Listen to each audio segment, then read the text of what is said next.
bamwita Curtis Jones Jackson. Ayo niyo mazina nyakuri ye, gusa benshi ntago bahita basobanukirwa uwo ari we, ariko hongeyeho ngo 50 Cent benshi barabyumva.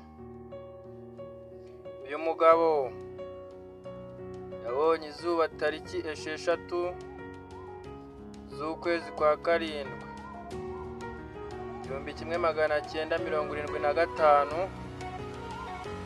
Ubu ngubu akaba afite imyaka 49. Akaba yarabyawe n'umumama witwa Sabrina Jackson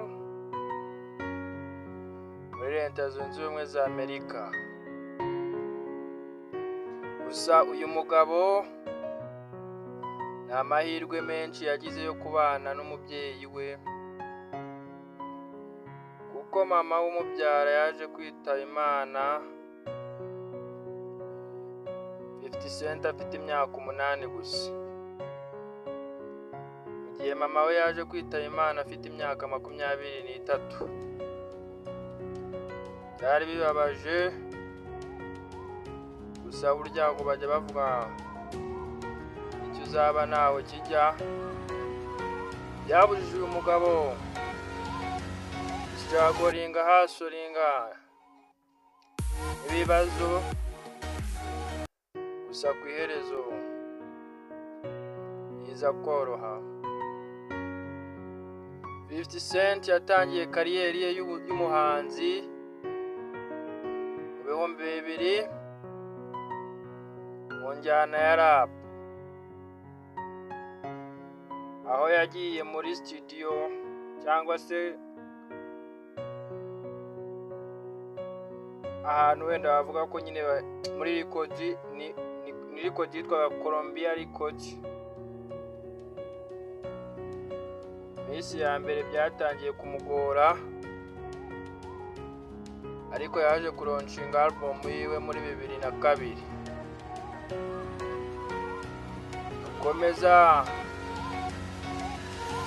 genda soro indirimbo nziza kabisa zagiye zikora abantu ku mutima. Ibihumbi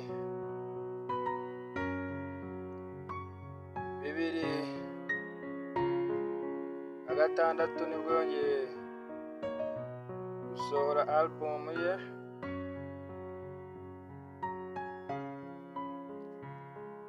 atangira, nibwo noneho wavuga ko yatangiye gukirigita ku gafaranga. Noneho icyo gihe yakoraga ibitaramo akinjiza agatubutse, bavuga ko icyo gihe aribwo nyine yahereye gufata ku gafaranga. Gusa nyine yarabifashijwemo n'abahanzi bari bakomeye na Eminem ndetse na Dr. Dre, bagendaga bamusapotinga. 50 Cent rero buriya ikintu utari umuziho nuko ari umugabo buriya utajya apfa gupfana ijambo. Mugirane bifu ararara bivuga ijoro rike, arabivuga nta kibazo rwose, kuko buriya abantu benshi bamuziho kutihishira. Umufitanye ikibazo rwose arakivuga, ntago ari akabati. Kandi buriya 50 Cent ni umuntu rwose buriya ukunda n'agasembuye. Agasembuye rwose arebaho. Gusa uyu mugabo mu bijyanye n'umuziki waramuhiriye, kuko afite agafaranga katayegayezwa, afite agafaranga gafatika kabisa, ukaza mu rutonde harimo ibikombe cyangwa se ibihembo yagiye atsindira, harimo Grammy Award, Chill Billboard Music Award, 6 World Music Award, na 3 American Music Award and 4 BET Award. Uyu mugabo rero urumva ko rwose umugabo yagiye yandika ibigwi mu njyana ya rap. Ndabashimiye rwose mwebwe mudahwema kutwereka ko muba muri kumwe nacu. N'iby'intangarugero rwose mba mbashimiye, mujye mudusapotinga, ndabibashimiye. Murakoze, mukomeze kugira ibihe byiza.